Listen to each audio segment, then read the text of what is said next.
Ang card reading mo, Taurus.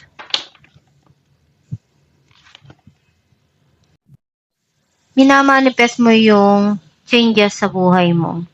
And may mga bagay ka dito na gusto mong marating, matupad. Some of you may darating na travel. Clarify natin na ang the world.